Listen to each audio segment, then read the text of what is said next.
छब्बीस सरकार जो सर्कुलर बाहर करते सर्कुलर को विड्र करने सरकार निके डिमांड करूँ 18 तारीख पर्यटन सरकार को अल्टीमेटम समय देचु 18 तारीख सुधा सरकार जब आम दाबी न मानती 20 तारीख रु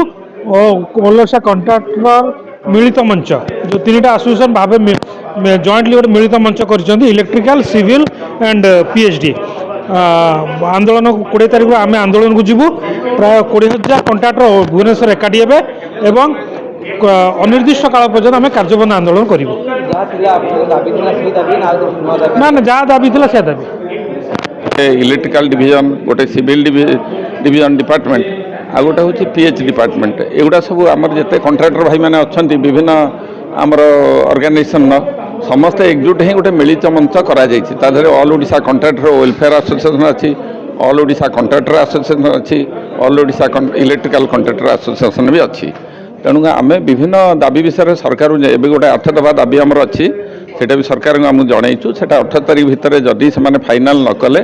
आम बाध्य ही 20 तारीख दिन आम कामधंदा बंद करी सबू कंट्राक्टर भाई मान रिक्वेस्ट करूँ आम बसिक सब कम बंद करने संगे संगे आम धारणा बसबू जे पर्यंत आम दाबी पूर्ण सरकार करना हाँ नहीं आम जो दाबी गुड़ा कथिला आमर गोटे दाबी मुख्य दाबी थिला 14.99 को ये उठेकि शेड्यूल ऑफ रेट करा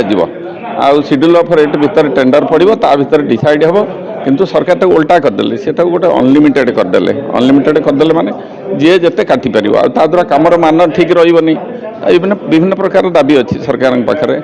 आगुड़ा आम बहुत दिन आगुरी सरकार जन आसला पर सुधा से आम दाबी किसी पूरण करना तेणु आम बाध्य कि पदक्षेप नेलु आम ए काम बंद आंदोलन करूँ बोली ठीक कलु हाँ ना ये सरकार जहाँ थिला ये सरकार आउरी खराब होगा आगे गोटे 14.99 की लिमिट थिला गोटे एबे कौन है अनलिमिटेड कले ता द्वारा कौन हो कमर मान ठीक रही आम आम जी मैंने कम करेंगे लाभ पाइबे नहीं आ बाहर कंट्राक्टर मैंने पशिबे ये सब विभिन्न प्रकार इश्यू अच्छी आम तथापि 8 दफा दाबी के फाइनाल जनईचु जब से 18 तारीख भीतर न जनइले आम राजरास्ता को ओह्लैबू काम बंद कर